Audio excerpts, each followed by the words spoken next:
mapansin po ninyo ito, ayan, galing po sila ng Tagum at pupunta po sila sa Maynila. Grabe, Diyos mio por santo. Ayan, kung mapansin ninyo, ayan, kung mapansin po ninyo ito mga mas, ayan, may nakasulat po, ayan o, Maynila. Tapos ito, yung bisikleta nila. Oh, ayan. Kuya, ano ba ang dahilan kuya? Bakit kayo pupunta kay Tulfo? Hello, good morning! Si Ama Mirna muli ito, magbibigay sa inyo ng konting reaction muli. Tungkol ito sa isang napanood kong video na nakakapagbagbag damdamin dahil sa kalagayan nila, sa ginawa nila, at sa ginawa nilang desisyon sa buhay nila. Isa pong mag-anak na siguro sa palagay nila, nahihirapan na sila sa buhay nila, doon sa lugar nila, doon sa Tagum, sa Davao. Kaya nagkaroon sila ng desisyon na kikipagsapalaran doon sa Maynila. Saan pa kayo galing? Sa Tagum. Oh, sa Tagum pamilya. Saan kayo galing? Darami magtulog-tulog rami anang naipurok-purok ba? Kuya, anong gagawin niyo sa Maynila kuya? Nga alam naman niyo sobrang layo yun. Tapos nandito pa kayo sa Butuan. Mga lakal kami. Ha? Mamakal. Mga lakal kami doon. Papunta sa Manila.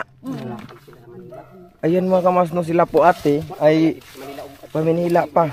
Okay naman yun, makikipagsapalaran ka. Pumunta ka ng Maynila, hanapin mo doon kung ano nga ba yung kapalaran mo doon. Tama naman yung ganyan. Mag-explore ka sa ibang lugar para malaman mo kung saan ka nga ba dapat na babagay.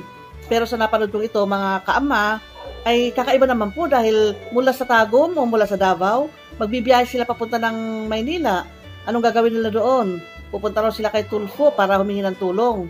At manirahan din sila sa Maynila para doon mga lakal. Okay sana itong desisyon nilang ito, pero yung paraan ng kailang pagpunta sa Maynila ay nakakaawa po. Kung mapapanood po ninyo ang video na ito ay siguradong maaawa kayo sa kanila. Ito ay napanood ko sa isang video ni Boy Maas Official. Dalawin po ninyo ang channel ni Boy Maas Official at doon ay mapapanood ninyo ng buong buo kung ano nga ba itong tinutukoy ko o sinasabi ko tungkol sa isang pamilya na ito. Pero bago ko bigyan ng reaction ito, panoorin po muna natin ito. Kuya, ano bang pupuntahan niyo doon? Magkapatid kayo? Punta kami ni Tulfo. Ay, pupunta kayo ni Tulfo. Anong gagawin niyo kay Tulfo? Maghingi kami ng tulong. Kasi kuya, doon po ako galing sa Tulfo. Napakahirap po doon. Galing ako doon kuya, bago pa lang ako nakauwi. So ayan mga kamas, pupunta daw sila ni Tulfo at magbisikleta lang po sila. Ayan, galing po sila ng Tagum at pupunta po sila sa Maynila. Grabe, Diyos mio por santo. Ayan, kung mapansin niyo, ayan, kung mapansin po ninyo ito mga mas, ayan, may nakasulat po, ayan o, Maynila. Tapos ito, yung bisikleta nila. Ayan nga yung kanilang kalagayan. Nagbiyahe sila mula sa Tagum, papunta raw sila ng Maynila at nakita sila ng mga grupo ng mga vloggers doon sa kalsada na nagbibiyahe dahil nakita nila na hirap na silang nagpapadyak at nagtutulak din ng kanilang sinasakyang bisikleta. Ang pakilala po nila ay mag-anak po sila. Mag-asawa at ang anak nila ay yung si Inday, yung mataba, yun ang anak nila. Yun ang pakilala po nila, Anak mo to kuya? Hindi. Anak namin. Anak mo to. Hindi ba napakahirap yung ganitong kalagayan? Yung magbibiyahe ka na napakalayong lugar. Pupuntahan mo isang napakalayong lugar para lang makipagsapalaran. Okay lang sana kung ikaw ay namamasahe, ganon. O kung ikaw ay may sasakyan na medyo okay naman gamitin papunta doon sa iyong pupuntahan. Pero ito iba bisikleta, may sidecar na bisikleta. Tapos dalawa yung pasahero at meron pa mga nakasabit na mga gamit nila. Dadalhin nila ito at kasama nila ito sa pagbibiyahe nila patungong Maynila. Kuya, ano bang pupuntahan niyo doon? Magkapatid kayo? Punta kami ni Tulfo. Ay, pupunta kayo ni Tulfo. Anong gagawin niyo kay Tulfo? Maghingi kami ng tulong. Hindi natin sila masisisi dahil siguro yung pinanggalingan nilang lugar ay hirap na sila doon. Baka wala na silang pag-asa doon sa pinanggalingan nilang lugar. Nahihirapan na sila doon mamuhay, nahihirapan na sila doon makisama, o maaring wala silang sariling lupa doon o sariling bahay, kaya ganyan ang naging desisyon ng pamilya. Pupunta sila ng Maynila, pupuntahan nila si Tulfo, si Idol Rafi Tulfo para humingi ng tulong para sila naman ay makapamuhay ng maayos-ayos. Pero yung mga vloggers nga ay na-interview sila, lalo na si Boy Maas, nagsabi po siya ng kanyang karanasan tungkol sa pagpunta niya doon kay Idol Rafi Tulfo. At sa kanyang experience niya doon ay nahirapan siya sa pagpila, nahirapan siya sa pag-antay ng oras dahil napakatagal niya doon. Kaya sinabi ni Boy Maas sa kanila na kung maaari, wag na silang tumuloy doon dahil mahirapan lang sila.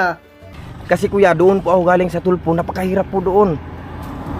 Galing ako doon kuya, bago pa lang ako nakauwi.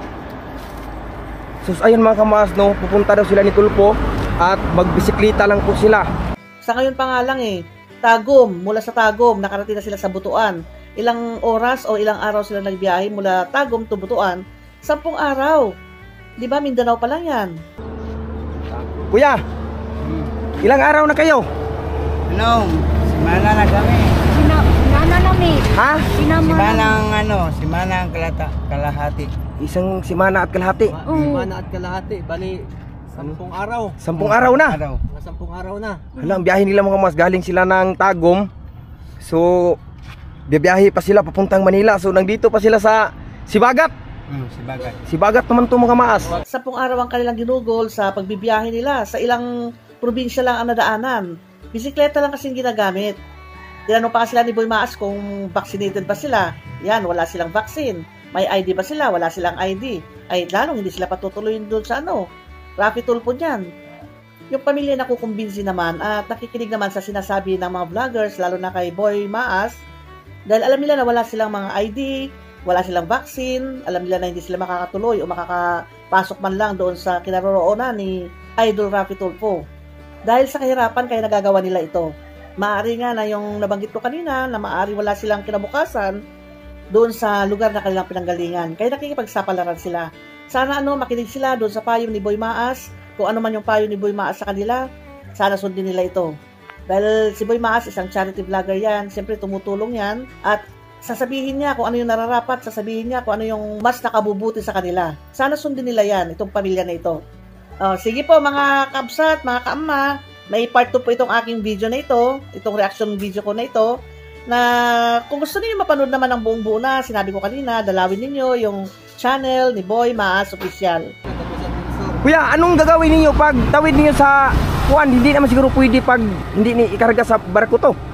Pwede man ni makarga. Ha? Makarga to. Mga ilang balik na kayo doon sa Manila? Ngayon pa o? Ngayon pa. Kuya, ano bang pupuntahan nyo doon?